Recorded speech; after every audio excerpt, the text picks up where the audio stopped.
All right, welcome back to the Bluegrass on this beautiful October afternoon. I am out with Ruger. Ruger is an adult German Shepherd, and he is here for remedial socialization. He's a very good boy, although the type of behavior that he was displaying that got him here made him look like he wasn't such a good boy.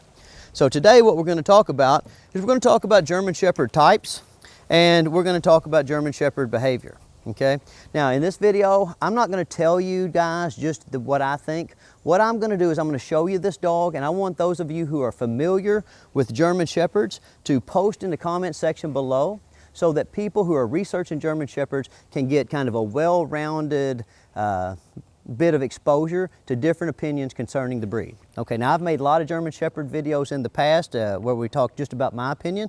Okay, but what I want you guys to start off with is right here. Look at this dog's structure and his coloration and tell everybody in the comment section, tell me what we can expect from a dog who looks like that. Because if we're honest, we know, especially with certain breeds, that behavioral conformation closely follows physical conformation. In other words, you can take a look at a dog and you can tell by the dog's structure what bloodlines the dogs come from, and then you can extrapolate probably how the dog's going to adapt to different types of training methodologies and different types of socialization protocols. All right, so you guys can just watch this dog move, because in all the videos I've ever posted on German Shepherds, people have a whole lot to say about the dog's structure, about the dog's movement patterns, about the age of the dog. Okay, so we're not using a puppy today, we're using a full-grown dog, and he's here for the typical type of misbehaviors that a German Shepherd that's 2 or 3 years old shows to get him stuck in a board and train style situation. Easy, very nice. Now, when he first came here, he had very poor proprioception. The fella that owned him had done a really good job of like taking him around, getting him around people, getting him around machinery, and teaching him some solid basic obedience. But almost all of his basic obedience was taught on a flat plane. And so the dog had very poor body awareness. And a lot of times if a dog has very poor body awareness, it lets you know that over the course of their life, they haven't had much toes to nose stimulation, right? In other words, their brain and body haven't had really a chance to learn to act in synergy, right? And that creates some confidence problems, okay? And another thing that happens with these dogs is about the mid-adolescent period, they start in with that alert barking. Come on, nerd, you can do it. You can do it. They start in with that alert barking whenever a new person or a new dog comes into their environment. And when that happens, of course, they're kind of big and scary and have a deep bark. And so they get a big reaction. And that creates a kind of this negative cycle of the dog alert barks, then the people respond by being fearful and changing their mannerisms, and then the dog starts to think, well, I knew there was something wrong with those people, look how weird they're acting, and the people look at the dog and think he's a mean dog and stuff like that. Okay, but I'm just running him through this little basic obedience pattern that we do with all the dogs, right, so that you guys can tell me what you think, stay, about how he's built, about what type of methodology we're using to influence them, okay? And then I'm gonna run inside and I'm gonna get a bunch of dogs and I'm gonna let them play while we do the same thing. Now, any of you guys who are familiar with German Shepherds know that, like, if you get one and you miss that critical socialization period where they learn to make friends, it can be hard to make up for lost time. You know, and my go-to strategy for that is the first thing I do is I get up in the morning and I exercise the dogs, because I know that there's an inverse relationship between exercise and anxiety. So the more I exercise the dog like this, the less reactive he's going to be towards the other dogs. Okay, that's the first thing. The second thing is I really go way out of my way to firm up my basic obedience, and I teach them an obedience pattern. Okay, so now I've got two things moving in my direction. I've got a nice tired dog, and tired dogs are good dogs, and I've got a well-educated dog, and a dog that understands that I expect certain things out of him, and that he has to meet those expectations and to gain access to what he wants, which is generally freedom. He likes to run around, likes to chase a ball and stuff like that. And then I start in with my remedial socialization program by putting dogs out a little at a time. So we call that pattern overlayment, right? So I take a familiar pattern, something the dog's good at, something that we spend a lot of time doing.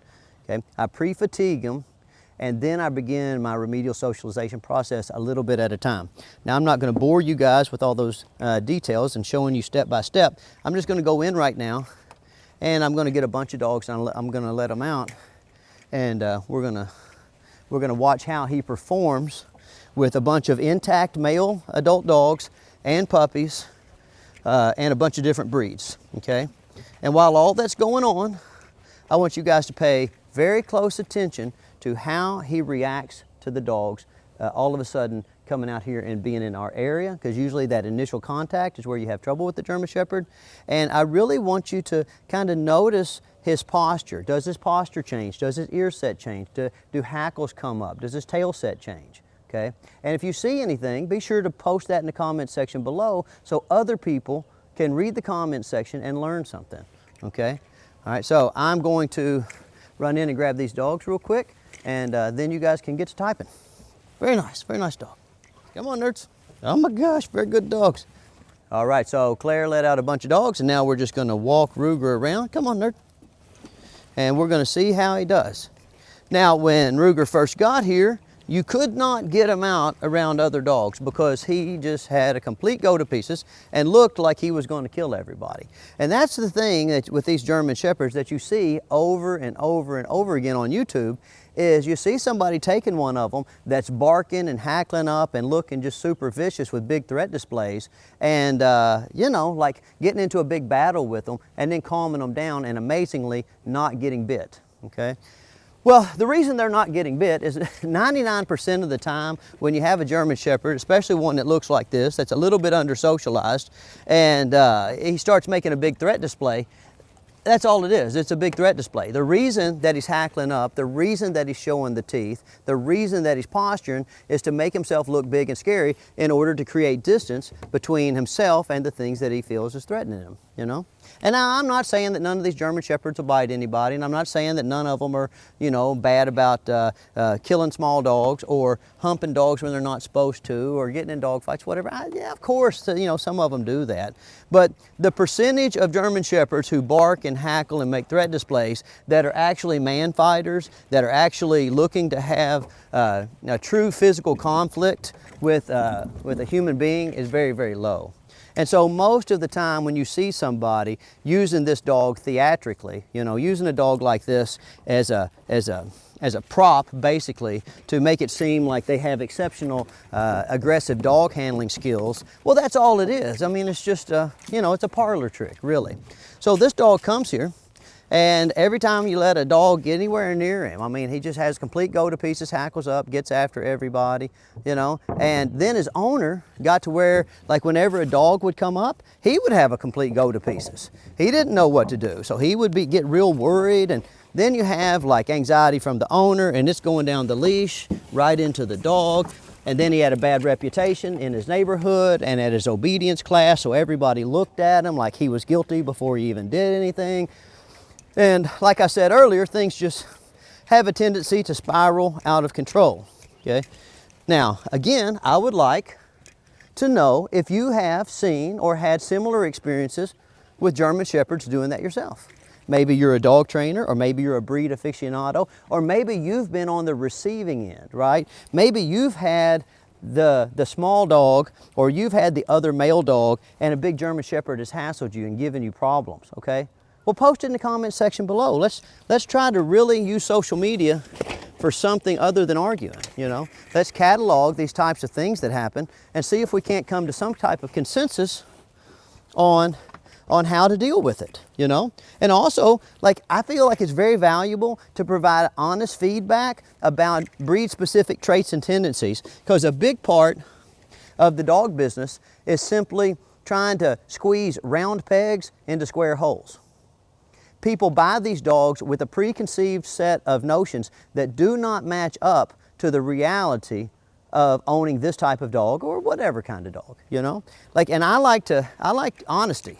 You know, I like for, you know, if you like a breed, you need to describe that breed with warts and all. You know, you don't need to be using the beauty filter on them on Instagram, right? And that's really a huge problem with social media, is jump cuts. I don't trust anybody that makes dog training videos that uses jump cuts.